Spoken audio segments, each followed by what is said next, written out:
साजिश के तहत केजरीवाल को भी फंसाया जा रहा है। जैसे कानूनी प्रक्रिया है, कानूनी प्रक्रिया के तहत जेल गए, कानूनी प्रक्रिया के तहत बाहर आए हैं। जेल हो जाना ये मतलब नहीं होता है कि दोष मुक्त हो गए हो। तो इसलिए बेल लगाने के बाद कोई भाषण देना या कोई राजनीतिक बात बोलना उचित नहीं है। हम लोग यही समझते हैं कि ऐसे कहा कर रहे हैं हम।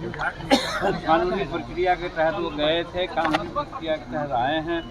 अगर और कहीं कुछ बातें हो सकती है तो फिर भी जा सकते हैं वो। इसलिए उसमें कुछ कहने की बात नहीं है, वो सब न्यायाधीन मामला है। इसलिए न्यायालय का विचार, न्यायालय का मामला है।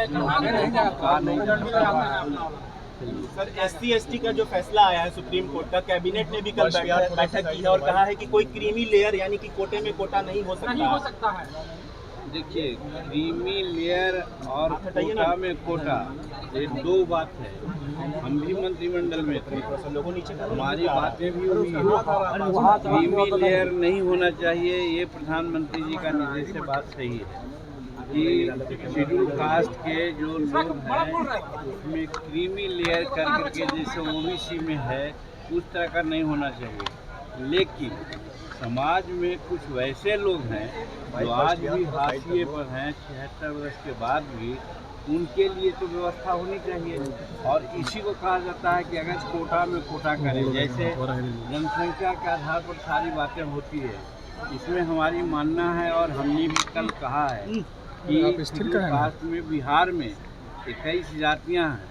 21 जाति में 4 जाति जिसको D4 कहते हैं। और आज देखा जाता है कि जज हो, कलेक्टर हो, इंजीनियर चीफ हो, इंजीनियर हो, बैंक हो, रेलवे में हो, सब में अगर रिप्रेजेंटेशन की बात कही जाएगी तो 4 जातियाँ हैं जिसको D4 कहते हैं, विकसित 4 कहते हैं, वही 90% भाग लिए हुए हैं। लेकिन बाकी और जो भुइयाँ, मुसहर, डोम, मेहतर, नट, स्कैवेंजर, स्वीपर, ये सब लोग हैं, इनकी जनसंख्या जो है उसके आधार पर उनको आज तक आरक्षण नहीं मिला है। इसीलिए हम लोगों की मांग यही है और कल हमने कैबिनेट में कहा भी है कि इनके लिए अलग व्यवस्था होनी चाहिए। आज 76 वर्ष आज़ादी के बाद इन लोगों में आज कोई IAS नहीं है, कोई IPS नहीं है, कोई इंजीनियरिंग चीफ नहीं है, कोई डॉक्टर नहीं है, कोई बैंक कर्मचारी नहीं है, कोई रेलवे कर्मचारी नहीं है। तो यही स्थिति रहेगी क्या?